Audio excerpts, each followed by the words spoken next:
Welcome back to chemistry point.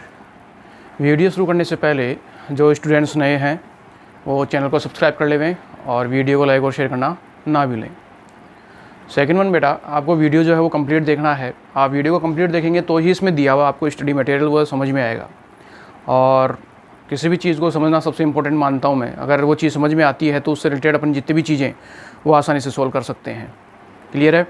तो आप video को आराम से पहले कंप्लीट देखें, उसको समझें, उसके बाद में आप अपनी लैंग्वेज में उसमें नोट्स बनाएं। वैसे मेरी लैंग्वेज जो है वो सफिशिएंट है, अदरवाइज़ आप अपनी लैंग्वेज के अंदर भी जो है वो अपने नोट्स खुद बना सकते हैं। तो सबसे इम्पोर्टेंट जो हिस्सा है अपना वो है समझने का। ठीक है, तो आज के अपन इस लेक्चर के अंदर कंटिन्यू करते हैं उसी चीज़ को जो अपन पीछे प्रीवियस लेक्चर्स में कर चुके हैं, जिसमें अपन 3 चीज़ें डिस्कस कर चुके हैं सॉल्यूशन में। आपकी एक तो हो चुकी है पीपीएम, सेकंड हो चुकी है आपकी पीपीबी और थर्ड आपकी हो चुकी है मोललता। नेक्स्ट 4 जो होगी अपनी वो है मोल भिन्न, मोलंश या मोल प्रभाज। मोल भिन्न को मोलंश भी कहा जाता है और मोल प्रभाज भी कहा जा सकता है। अब इसका एक रफली आइडिया देता हूँ कि मोल भिन्न, मोलंश या मोल प्रभाज क्या है। तो बेटा मोल भिन्न, मोलंश या जो मोल प्रभाज है वो सामान्यतया अपना एक मिश्रण होता है। जैसे कि आपके पास जो है वो A + B + C, इसको मिला के आपने जो है वो एक मिश्रण तैयार किया है। ठीक है, जैसे इसको यूँ समझें कि मेरे पास जो है वो नींबू पानी का जो है वो मिश्रण मुझे तैयार करना है। नींबू पानी तैयार करना है तो नींबू पानी तैयार करने के लिए मैं क्या क्या लूँगा? वाटर ले लिया मैंने, जल ले लिया। उसके बाद में मैंने उसमें नींबू का रस लिया। सेकंड तो वाटर तो हो गया मेरा A। उसके बाद में नींबू का रस लिया, वो हो गया मेरा B। उसके बाद मैंने उसके अंदर जो है वो मिठास के लिए शुगर डाल दी, वो हो गया मेरे पास C। उसके अंदर अगर मैं टेस्ट को बढ़ाना चाहता हूँ और कुछ मिलाना चाहता हूँ, जैसे मैंने नमक मिला दिया, वो हो गया मेरा D। तो इस तरीके से कंपोनेंट्स हो गए A, B, C और D। जल हो गया, नींबू का रस हो गया, शुगर हो गई और आपका जो है वो नमक, साल्ट, ये हो गया। तो आपने 4 चीज़ें मिला ली, A, B, C और D। इन चारों का कॉम्बिनेशन जो मिश्रण हो गया वो तैयार हो गया।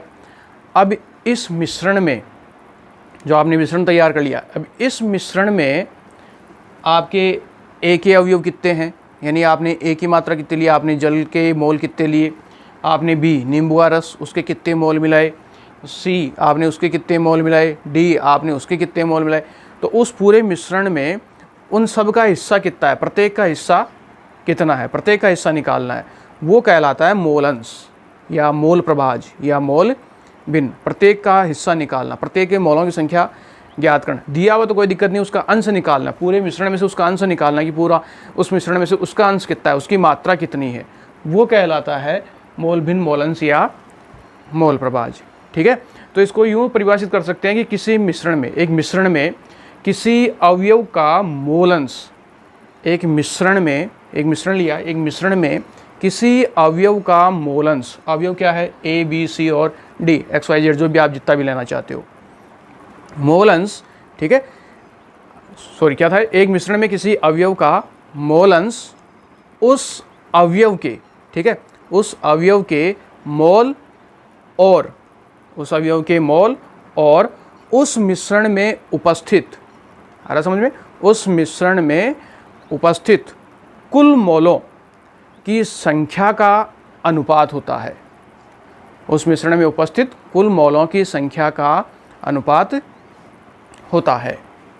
ठीक है, कि उस अवयव के मोल अंश कितने हैं, उस अवयव के मोल कितने हैं और कुल मोल कितने हैं। तो कुल मोल में से उस अवयव के मोल कितने हैं उसका जो अनुपात होगा वो कहलाता है मोल भिन्न, मोलंश या मोल प्रभाज। तो नेक्स्ट अगली हेडिंग डालो, मोल भिन्न, मोलंश और मोल प्रभाज। और सबसे पहले इसकी जो है वो परिभाषा लिखेंगे। और परिभाषा के लिए पॉइंट लिखो, एक मिश्रण में, एक मिश्रण में किसी अवयव, एक मिश्रण में किसी अवयव का मोल अंश, का मोल अंश उस मोल अंश उस अवयव के उस अवयव के मोल और मिश्रण में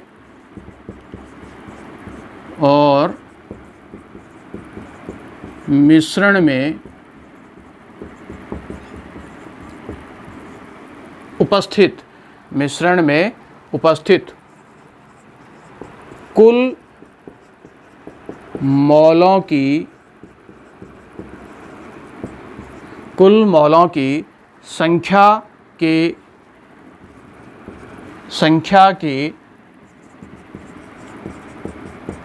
अनुपात को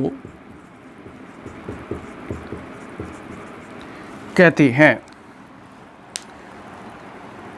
संख्या के अनुपात को कहते हैं, वो क्या कहलाता अपना? मोल भिन्न, मोल अंश या मोल प्रभाज। दोबारा स्टेप समझना बेटा, क्वेश्चन के अंदर स्टेप समझ में आना बहुत इंपॉर्टेंट है, और इससे एक रिजल्ट तो ऐसा आएगा वो तो आसान हो जाएगा। ये टॉपिक जो है वो फर्स्ट ग्रेड की एग्ज़ाम में भी जो लगी थी, इस फर्स्ट ग्रेड की एग्ज़ाम में भी इससे रिलेटेड क्वेश्चन पूछा गया था। इससे नेक्स्ट प्रीवियस पीछे जो फर्स्ट ग्रेड की एग्ज़ाम लगी थी 2016 या 17 में, उसमें इसका क्वेश्चन पूछा, यानी हर बार इसके फर्स्ट ग्रेड की लेवल के एग्जाम में इसमें क्वेश्चन पूछा हुआ है। सेकंड ग्रेड की लेवल जो आपकी एग्जाम है, टीचर्स एग्जाम है, उसमें इसका क्वेश्चन पूछा हुआ है, और बोर्ड एग्जाम्स में तो है ही। तो न्यूमेरिकल पोर्शन यहाँ से पूछा जाता है। परिभाषा कोई नहीं पूछता है कि परिभाषा बताओ, इसकी परिभाषा क्या है। न्यूमेरिकल आता है इसका, और न्यूमेरिकल बहुत सिंपल है, और इसका एक तरीका भी बताऊँगा आपको, बहुत सिंपल वे है आंसर की जाँच करने का तरीका। क्वेश्चन बहुत सिंपल पूछा जाता है, मतलब पता नहीं क्या है कि उस चीज़ को इग्नोर कर देते हैं, देखते नहीं ढंग से। तो इसमें है क्या, देखो कि एक मिश्रण में किसी अवयव का मोल अंश, बात समझ में आ रही है? जैसे मैंने क्या लिया था, a plus B plus C plus D, इससे क्या बना? मिश्रण बना। तो ये सारे के सारे क्या हैं? ये सब क्या हैं? अवयव। a अवयव है, b अवयव है, c अवयव है और d अवयव है। चार अलग अलग कंपोनेंट्स हैं, अलग अलग तत्व हैं, उनको मैंने मिला लिया, या पदार्थ हैं उनको मैंने मिला लिया। अब a कितना मिलाया, b कितना मिलाया, c कितना मिलाया, d कितना मिलाया, वो मुझे मालूम नहीं। इन सबको मैंने मिला के क्या बना दिया? मिश्रण बना दिया। तो कि एक मिश्रण में किसी अवयव का मोल अंश, तो इस मिश्रण में ये जो अवयव मिलाए हैं इनमें से किसी एक का या प्रत्येक का मोल अंश उस अवयव के मोल, जैसे मान लो आप इसका ज्ञात करना चाहते हो सी का, कि मुझे इस सी के बारे में बताना है, तो इस सी के मोल कितने हैं? अवयव के मोल यानी सी के मोल, और मिश्रण में उपस्थित कुल मोलों की संख्या। इस मिश्रण में कुल मोल कितने हैं, यानी इन सब के मोलों की संख्या। तो सबके मोलों की संख्या का योग, और जैसे आप जिसका ज्ञात करोगे इसमें से, जैसे मैं सी का ज्ञात कर रहा हूँ, तो सी के मोलों की संख्या, उनका अनुपात जो है वो क्या कहलाता है? मोल भिन्न या मोल अंश या फिर मोल प्रभाज, जिसे किसके द्वारा प्रदर्शित किया जाता है? x के द्वारा प्रदर्शित किया जाता है। आ रही बात समझ में? ठीक है, तो इसके नीचे लिखो, इसे सेकंड पॉइंट हो जाएगा, इसे कैपिटल X द्वारा प्रदर्शित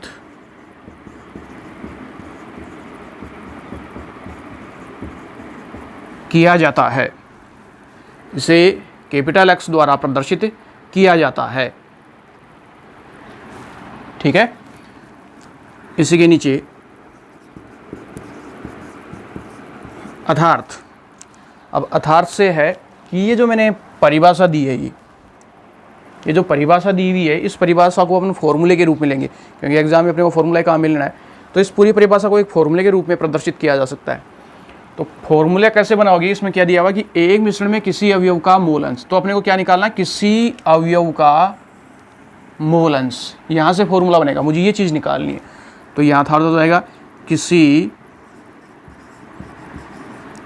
अर्थात किसी अवयव का मोल अंश बराबर। अब किसी अवयव का मोल अंश क्या है? तो किसी अवयव का मोल अंश उस अवयव के मोल। ठीक है, तो ये हो जाएगा अवयव के मोलों की संख्या। ऊपर हो जाएगा अवयव के मोलों की संख्या बटा अवयव के मोल और मिश्रण में उपस्थित कुल मोलों की संख्या। मिश्रण में उपस्थित कुल मोलों की संख्या कितनी है? तो यहाँ हो जाएगा संख्या और उनका क्या है? अनुपात है। कुल मोलों की संख्या का क्या है? अनुपात है अवयव के मोलों। तो यहाँ हो जाएगा मिश्रण के कुल मोलों की संख्या, इनका जो अनुपात होगा वो कहलाता है अपना मोल भिन्न, मोल अंश या फिर मोल प्रभाज। ठीक है, तो किसी भी अवयव का मोल अंश निकालना है, ए का निकालना है, बी का निकालना है, सी का निकालना है, डी का निकालना, आपने कितने लिए हैं, जिसका भी आपको निकालना है वो तो जाएगा यहाँ। जैसे मैंने सी का निकाला था, अभी पीछे लिया था, सी का निकाल रहा हूँ, तो यहाँ हो जाएगा किसी अवयव का मोल अंश, यानी अवयव सी का मोल अंश। ठीक है, जैसे सी का निकाल रहा हूँ तो अवयव सी का मोल अंश बराबर अवयव के मोलों की संख्या। किसके अवयव की बात हो रही है? सी की, सी का निकाल रहे हैं, तो यहाँ हो जाएगा सी के मोलों की संख्या बटा मिश्रण। मिश्रण में क्या था? ए, बी, सी और डी, चार थे। चारों के मोलों की संख्या का योग कितना है वो नीचे लिखा जाएगा, नीचे की ओर। तो इस फॉर्मूले के द्वारा जो है वो भी किसी भी अवयव के मोलों की संख्या, मोल अंश या मोल प्रभाज को ज्ञात किया जा सकता है। ठीक है, फॉर्मूला बनाए फटाफट।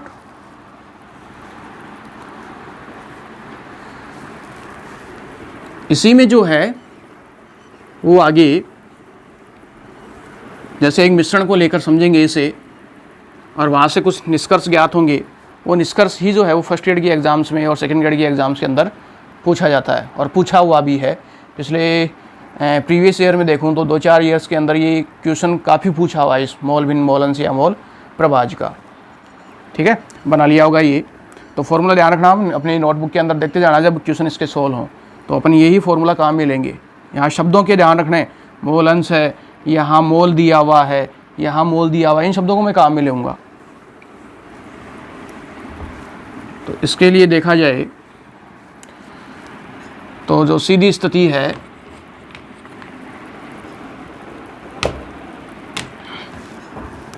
तो यहाँ करोगे आप सीधा, अगला पॉइंट डालोगे,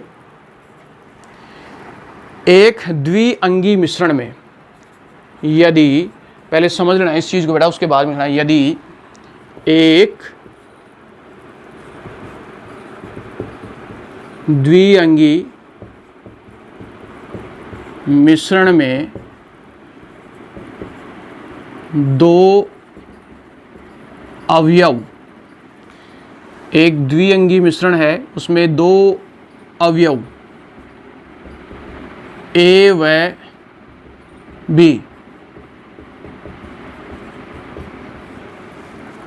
उपस्थित है। एक द्विअंगी मिश्रण है, मैं पीछे समझा चुका हूँ कि द्विअंगी मिश्रण किसे कहते हैं। द्विअंगी मिश्रण वो मिश्रण होता है जिसके अंदर दो अवयव मिले हुए हों। जैसे ले लिया मैंने क्या, जल ले लिया और एक ले लिया नमक, नमक को मैंने जल में डाल दिया तो दो कंपोनेंट्स हो गए, वो हो गया मेरा द्विअंगी मिश्रण। ठीक है, तो एक द्विअंगी मिश्रण में दो अवयव ए व बी उपस्थित है। अब मुझे ये नहीं मालूम मैंने ए क्या माना है और बी क्या माना है, वो बाद की बात है। तो उसमें दो अवयव हो गए, जैसे एक जल हो गया और एक नमक हो गया, दो अवयव उपस्थित हैं। अब यहाँ इसमें कंटिन्यू करेंगे, जिनके मोलों की संख्या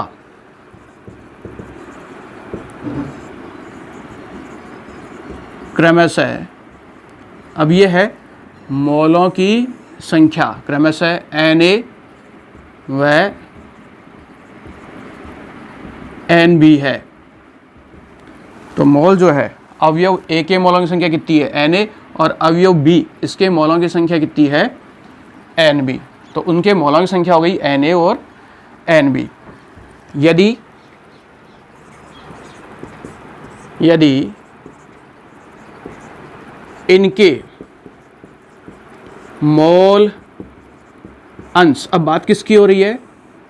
मोल अंश की। यदि इनके मोल अंश क्रमशः XA व XB हो तो, यहाँ तक बात समझ में आई? मैंने एक द्विअंगी मिश्रण लिया है जिसमें दो अवयव मिले हुए हैं A और B। मुझे नहीं मालूम है A क्या है और B क्या है, वो अपन बाद में डिसाइड करेंगे। तो दो अवयव A और B उपस्थित हैं जिनके मोलों की संख्या, यानी इन अवयवों के मोलों की संख्या, मोल को अपन n से, स्मॉल n से प्रेजेंट करते हैं, प्रदर्शित करते हैं। तो A के मोलों की संख्या हो गई Na और B के मोलों की संख्या हो गई आपकी Nb।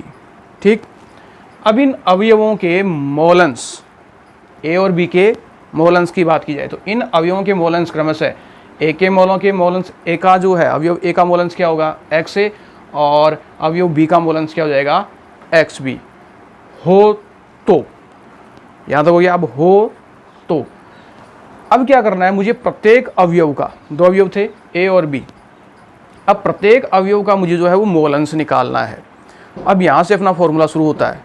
जैसे मान लो मुझे अवयव A के मोलंश निकालने हैं, उसके बाद में अवयव B के मोलंश मुझे निकालने हैं, और फाइनली आपको ये कहा जाता है अंत के अंदर कि अब बताओ मिश्रण के मोल अंश कितने हैं, या मिश्रण के कुल मोल अंश का मान कितना आया ओवरऑल, वो निकालना है। तो इस तरीके से इसमें क्वेश्चन आता है। तो कुल पूछ लिया जाता है, एग्जाम में पूछा जाता है कुल का, जरूरी नहीं कुल का। अभी पिछली जो एग्जाम्स लगी हैं उनके अंदर कुल का पूछा हुआ है कि कुल मान कितना है, जबकि ये भी हो सकता है कि आपको केवल अवयव A का पूछ ले या अवयव B का पूछ ले।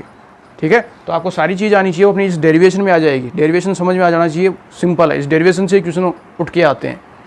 तो यहाँ तक काम हो गया, अवयव ले लिए, अवयव के मोलों की संख्या ले ली और अवयव के मोल अंशों के मान ले लिए। अब शुरू करते हैं यहाँ से कि जैसे मुझे किसका निकालना है? किसी एक का निकालना है, XA।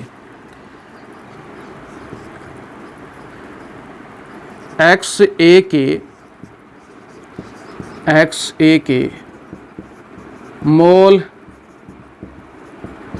या XA का मोल अंश।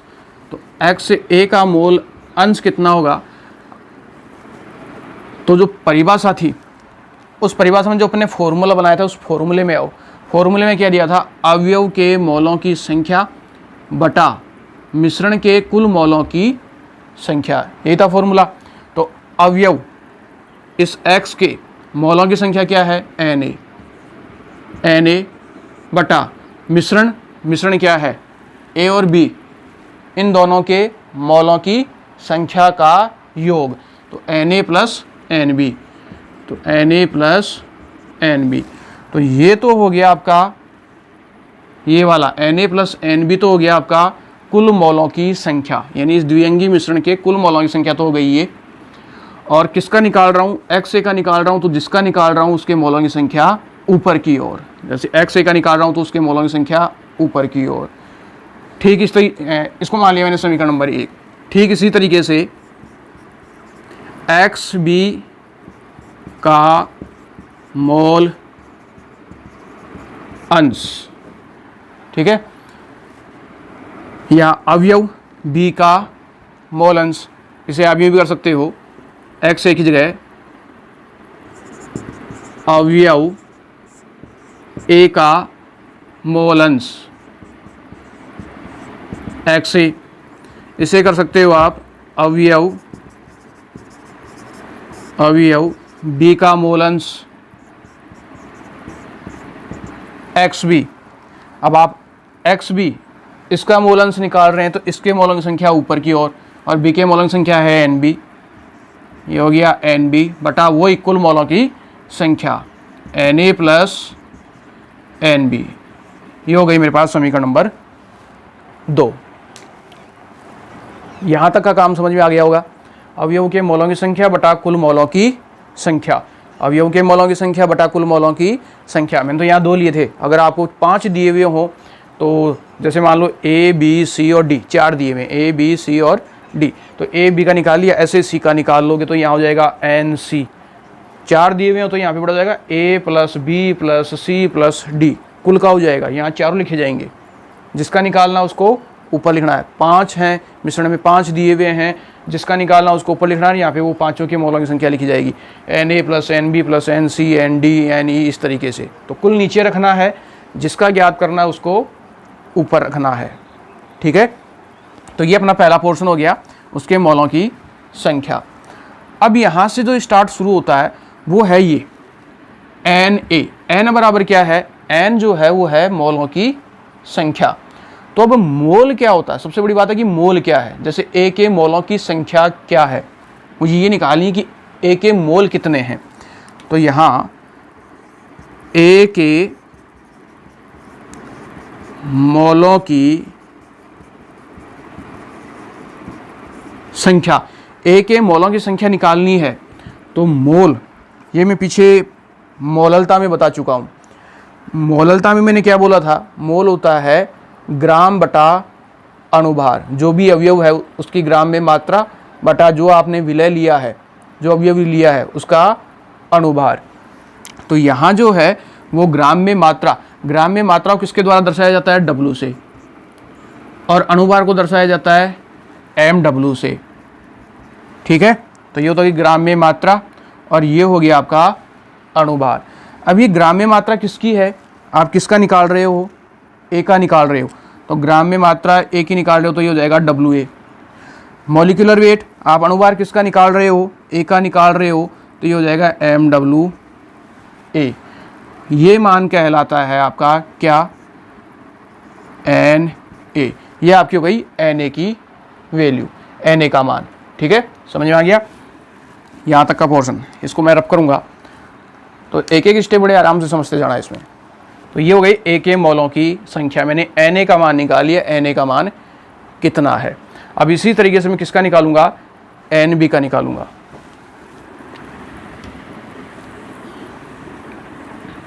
तो इसी को जोड़ते हुए आगे A का हो गया, B के मोलों की संख्या, B के मोलों की संख्या। अब B के मोलों की संख्या निकालनी, तो वही मोल आ गया। तो मोल बराबर क्या होता है, ग्राम बटा अणुभार। तो ये हो गया W/MW। अब किसका निकाल रहे हो, B का, तो ये हो जाएगा WB और यहाँ हो जाएगा B। ये इक्वेशन नंबर हो गई 3 और ये इक्वेशन नंबर हो गई मेरी 4। तो इस तरीके से मुझे जो है वो समीकरण 4 प्राप्त हो गई। क्लियर, फटाफट लिखो इसे, हो गया। अब यहाँ से अब आसान है गणना करना। समीकरण 1, 2, 3 और 4 आपको मिल गई। अब क्या करना है, आपको किसी भी अवयव के कुल मोलों की संख्या का निर्धारण करना है। तो आप इसको किसी भी तरीके से, जिस भी तरीके से लेकर आओगे, आंसर एक ही आएगा। ठीक है, कैसे, ये हो गया। अब मैं ये सीधा लिखूंगा, अपनी कॉपी के अंदर देखते जाना इसको।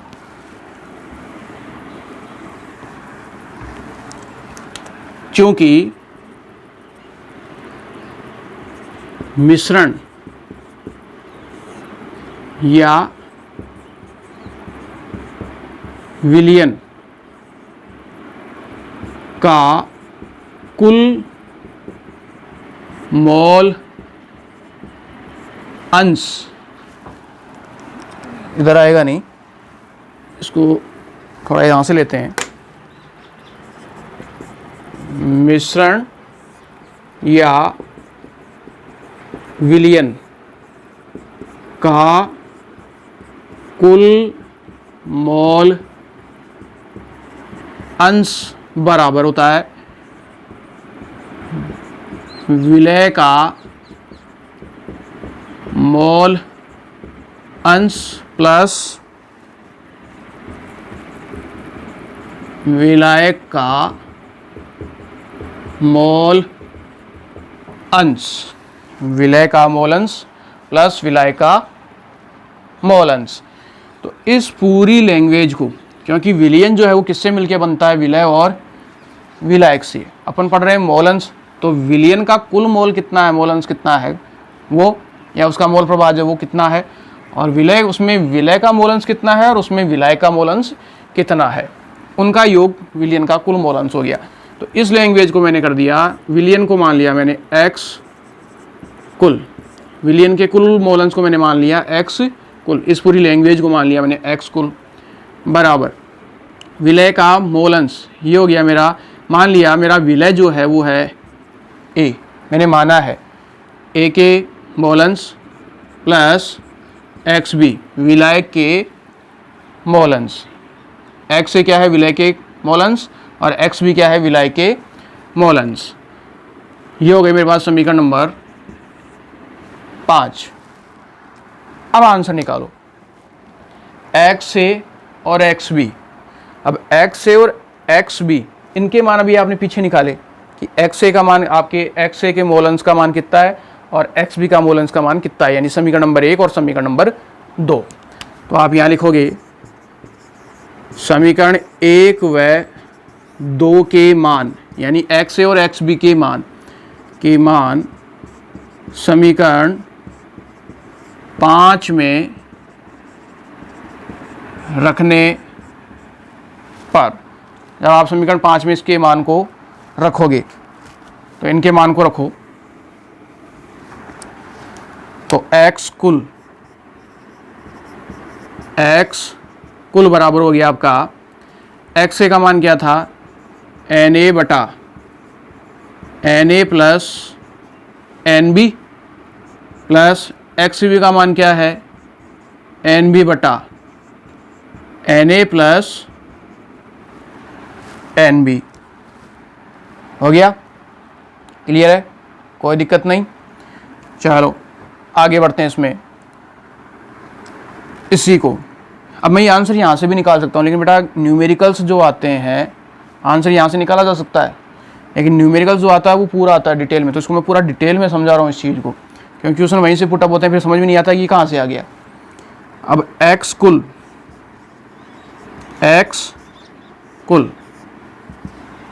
यहाँ तक कोई प्रॉब्लम नहीं होनी चाहिए। अब x कुल na का मान अभी मैंने लिखा था समीकरण नंबर आपकी 3 और समीकरण नंबर 4 में, na का मान मैंने समीकरण नंबर 3 में लिखा था और nb का मान जो है वो मैंने समीकरण नंबर 4 में लिखा था, जो ये लिखी हुई अपने पास, ठीक है। तो na का मान जो है वो समीकरण नंबर 3 से वो होगा आपका WA अपॉन MWA, ये मान तो किसका हो गया na का, तो na नीचे है तो ये मान नीचे लिखा जाएगा WA अपॉन MWA, ठीक है। na का मान ले लिए कहाँ से, समीकरण नंबर 3 से। अब देखो यहाँ आगे दिया हुआ है प्लस nb का मान समीकरण नंबर 4 से लोगे, nb का मान ये रहा समीकरण नंबर 4 से, तो ये हो जाएगा WB अपॉन MWB, ये हो गई आपकी ये इक्वेशन। प्लस आगे प्लस है nb का मान, ये रहा समीकरण नंबर 4 से nb का मान, वो हो जाएगा आपका WB अपॉन MWB बटा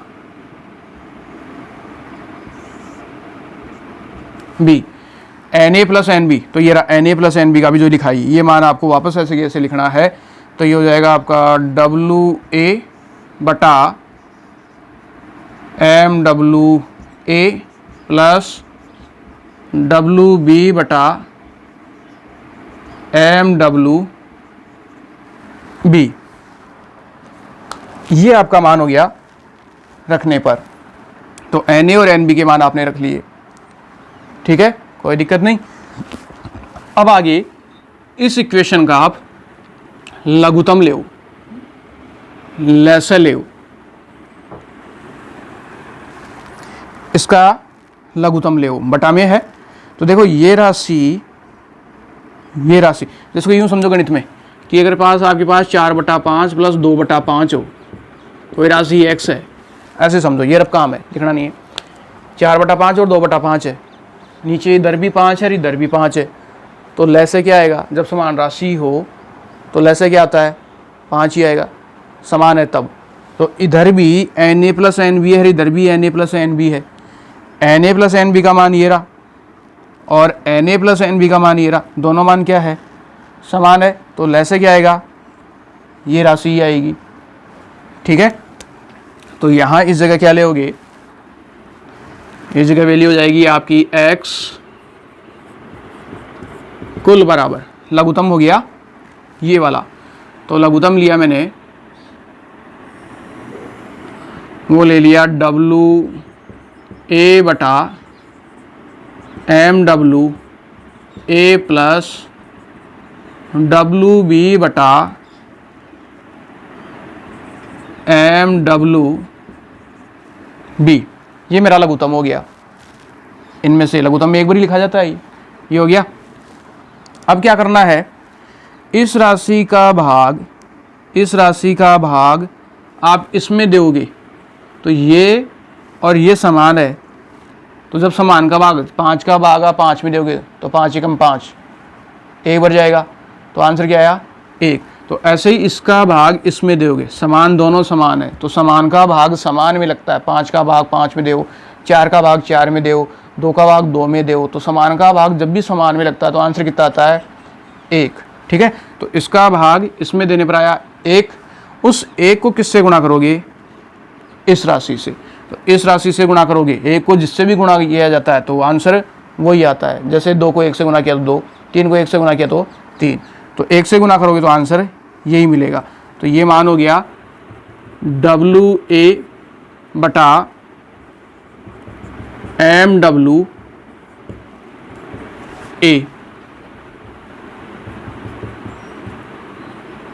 WA बटा MWA। इसी तरीके से इसका भाग इसमें दोगे तो वही 1 आएगा, समान है, समान का भाग समान में दोगे तो 1 आएगा, 1 को इस ऊपर वाले से गुना करोगे तो आंसर वही आएगा WB बटा MWB। ठीक, अब ऊपर देखो नीचे देखो, W बटा MWA प्लस WB बटा MWB, और ये का ये मान कहाँ है, नीचे की ओर है, तो ये पूरा मान कैंसिल हो जाएगा, और जब पूरा मान कैंसिल हुआ तो 1 बटा 1 हो गया, तो x कुल बराबर हो गया 1। ये मेरा फाइनल रिजल्ट है और ये ही इम्पोर्टेंट पॉइंट है इसके अंदर। क्वेश्चन फर्स्ट ग्रेड के एग्ज़ाम में, सेकंड ग्रेड के एग्ज़ाम में जो क्वेश्चन पूछे गए थे वो यही पूछा गया था, डायरेक्ट कुल मान पूछा था। आपको एक मिश्रण दिया हुआ था, उस मिश्रण के अंदर विभिन्न अवयव मिले हुए थे, उन विभिन्न अवयव के कुल मोल अंशों का मान होगा, इस तरीके से वो क्वेश्चन था। फिर ऑप्शंस दिए हुए थे। ठीक है, तो कुल मोल अंशों का मान वो 1 होता है, यानी सदैव ये बात ऑलवेज ट्रुथ है कि आप एक मिश्रण बनाओ और उसके अंदर हज़ारों कंपोनेंट्स मिला दो, हज़ारों लाखों करोड़ों मिला दो, कुछ भी मिलाओ, और आपको उसमें से किसी एक का निकालना तो ये मेथड हो गया। लेकिन आपसे ये पूछ लिया जाए कि उस हज़ारों करोड़ों को मिलाकर आपने कंपोनेंट्स को मिलाकर जो मिश्रण बनाया है, करोड़ों को मिलाकर आपने मिश्रण बनाया, उस मिश्रण का मोल अंश कितना है, कुल मोल अंश कितना है, तो उसका आंसर भी कितना ही आएगा, 1 ही आएगा। यानी सदैव, इसके आगे इस प्रकार के क्वेश्चन के आगे लगता है सदैव शब्द, यानी कुछ भी मिलाओ, हमेशा ऑलवेज ट्रूथ है वो, आंसर जो है वो 1 ही आएगा, कोई अपवाद नहीं है। समझ में आ गई बात? तो कितने भी अवयव मिलाओ, आप जितने भी अवयव मिलाओगे आंसर जो है वो 1 ही आना है। क्लियर? तो यहाँ मिश्रण के कुल मोलों का मान कितना हो गया, 1 हो गया। ठीक है, ABCD, अगर आपने मान लो कि मैंने तो 2 ही लिए थे, आपको C और D दे दिया, कि मान लो 2 और बढ़ा दिए C और D, तो यहाँ क्या हो जाता है NA, तो इस जगह क्या हो जाता है NA plus NB plus NC plus ND, यहाँ हो जाता है NB, वही फिर NA plus NB plus NC plus ND, फिर C का निकालते plus NC, NA plus NB plus NC plus ND, फिर D का निकालते NA प्लस ND बटा NA प्लस NB NC और ND, इस तरीके से फिर उन सब का लघुत्तम वो सेम 1 ही आता है। तो ये क्वेश्चन जो है मैंने यहाँ ये जो स्टेप मैंने बताई है, इस स्टेप का न्यूमेरिकल पूछा जाता है। इस स्टेप का न्यूमेरिकल अपने जब थ्योरेटिकल एग्जाम देते हैं वहाँ पूछ लिया जाता है। कंपटीशन लेवल पे तो फिलहाल मैंने नहीं देखा, बाकी थ्योरेटिकल एग्जाम में जैसे अपन बोर्ड एग्जाम्स की बात करें, उनमें यूनिवर्सिटी की एग्ज़ाम की बात करें, उनके अंदर यहाँ से क्वेश्चन आ जाता है। इसी वजह से मैंने ये स्टेप बढ़ाया, अदरवाइज़ ये यहाँ भी ख़त्म हो सकता है, इस जगह भी ख़त्म हो सकता है। ठीक है, इस जगह ख़त्म कैसे होता है कि आपने इसका लघुत्तम लिया तो ये समान है, तो जब आप लघुत्तम लेोगे तो ये आ जाएगा Na plus N B, Na plus N B, लघुत्तम हो गया। Na से Na प्लस एन बी से आपने काटा तो क्या बचा, एक को Na से गुणा करोगे, यानी इस तरीके से, ये तो हो गया, ये इस तरीके से हो जाता। लघुत्तम लिया Na प्लस एन बी, अब आप इसका भाग इसमें दोगे तो कितना आएगा, एक को Na से गुणा करोगे तो क्या आएगा, Na प्लस एन बी का भाग इसमें दोगे तो एक को इससे गुणा करोगे तो क्या आएगा, एन बी, तो इसको इससे काटोगे तो क्या आएगा, एक आएगा। ठीक है, तो मैं इस स्टेप को यहाँ भी ख़त्म कर सकता हूँ, लेकिन जब क्वेश्चन थ्योरेटिकल एग्जाम में यहाँ से पूछ लिया जाता है तो सबसे बड़ी प्रॉब्लम होती। और ये चीज़ समझाना इसलिए ज़रूरी है, सीधा समझाना इतना ज़रूरी नहीं है जितना ये ज़रूरी है। ये इसलिए ज़रूरी है क्योंकि जब आप आगे के टॉपिक पढ़ोगे तो आगे के टॉपिकों में ये चीज़ आएगी। अगर आपने ये चीज़ पहले पढ़ ली है तो आगे के टॉपिक को समझना बहुत आसान हो जाएगा। अदरवाइज़ अगर वहाँ एकदम से इस चीज़ को पढ़ोगे तो समझ में नहीं आएगा कि चल क्या रहा है, ये हो क्या रहा है, कैसे आ गया ये। ठीक है, तो Na और Nb की वैल्यू बस वो रखनी है, उनका लघुत्तम लेना है और लघुत्तम लेके बस आपको ये सोल्व करना है। ठीक है, अगर फिर भी आपको कोई प्रॉब्लम हो तो आप जो है वो कमेंट्स बॉक्स में जाकर आप मुझे जो है वो कमेंट्स कर सकते हैं। उस चीज़ को मैं दोबारा जो है वो और बेटर तरीके से समझाने का प्रयास करूँगा। वैसे प्रॉब्लम नहीं आनी चाहिए, जिसकी थोड़ी बहुत मैथ ठीक है, वैसे इसको मैंने बिल्कुल सिंपल वे में समझाया है।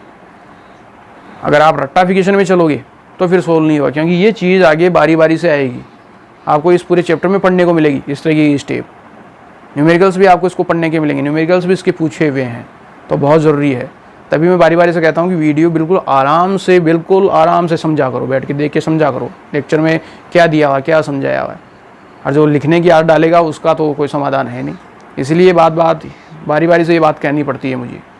ठीक है, तो उस चीज़ को आप बड़े प्रॉपर वे से आराम से समझो और फिर नोट्स बनाओ। तो यहाँ अपना ये मोल अंश या मोल प्रभाज का काम कंप्लीट होता है। इसमें एक कथन लिख लो, और वो कथन ये, इसका सेंटेंस लिखा रहा हूँ, बहुत इंपॉर्टेंट है, ये डायरेक्टली ऑब्जेक्टिव क्वेश्चन में पूछ लिया जाता है कंपटीशन के अंदर। और वो पॉइंट लिखो, किसी मिश्रण का कुल मोल, किसी मिश्रण का कुल मोल अंश या प्रभाज या भिन्न का मान सदैव एक या इकाई का अर्थ एक ही होता है, एक या इकाई होता है। अब ये हिंदी में ना देकर, इस सेंटेंस को हिंदी में ना देकर मैथ में भी लिख सकता है 1। ठीक है ना, तो वहाँ ये मतलब देखना कि कुछ बच्चों की आदतें होती है, सर आपने तो एक और इकाई लिखा था, ये 1 कहाँ से आ गया। होते हैं, कुछ होते हैं ऐसे, सब नहीं होते हैं। और जो एक्स्ट्रा ऑर्डिनरी होता है, अपने आप को एक्स्ट्रा ऑर्डिनरी समझता है, वो ज़्यादा करता है इस चीज़ को कि मुझे सब कुछ आता है। सब कुछ तो जो है इस पृथ्वी पे किसी को ही नहीं आता है। अगर सब कुछ ही आता है तो ऊपर वाले के समान है। ठीक है कि नहीं। कभी कभार ऐसा होता है कि छोटा बच्चा, एक 10 साल का बच्चा भी जो है वो 50 साल के व्यक्ति को जो है वो सीख दे जाता है। तो हमेशा सीखने में विश्वास रखना चाहिए। सीखोगे तभी जब आपकी प्रवृत्ति झुकने की होगी। जो व्यक्ति झुक के कुछ सीखना चाहेगा वो आसानी से सीख लेगा। और जो अब आप समझते हैं उस चीज़ को, तो ज्ञान लेने के लिए बड़ा ज़रूरी है चीज़ों को आराम से, प्रेम से समझें, झुककर समझें उस चीज़ को। एक्स्ट्रा ऑर्डिनरी ना बने। एक्स्ट्रा ऑर्डिनरी कोई नहीं होता है, और जो होता है फिर उसका रिजल्ट वैसा ही होता है। आप इसे एक सीख भी मान सकते हैं। ठीक है, तो ये आपका जो है वो मोल भिन्न या मोल अंश या मोल प्रभाज का मान कंप्लीट है। अब इससे रिलेटेड अपने बोर्ड एग्ज़ाम्स के अंदर, यूनिवर्सिटी के अंदर और कंपटीशन लेवल में किस प्रकार के क्वेश्चन पूछे हुए हैं, इन सब चीज़ों का डिस्कशन जो है वो अपने नेक्स्ट अगले वीडियो के अंदर कंसल्ट करेंगे। तो आप इसे बेटर रूप से प्रिपेयर करें, आराम से समझें, और कोई प्रॉब्लम हो तो आप मुझे जो है वो कमेंट्स बॉक्स में जाके कमेंट कर सकते हैं। बाकी जब आप न्यूमेरिकल करेंगे तो आपको लगेगा कि हाँ ठीक है, तो लेकिन न्यूमेरिकल तभी होगा जब आप इसको समझ लेंगे। क्लियर है।